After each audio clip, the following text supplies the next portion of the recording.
Day 3 on the PCT. Here we are by Kitchen Creek.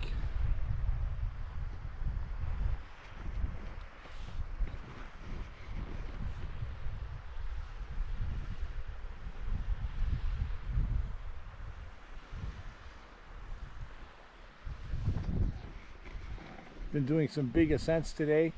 I'm worn out. I'm not sure how much farther I can go, but I'll keep going if I can.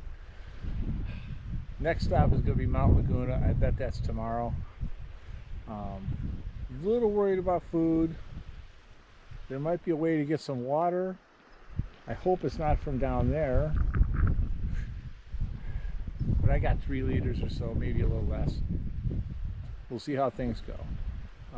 Been hiking alone today because I was the last one out of camp. Maybe I'll see Greg and Vive up the trail.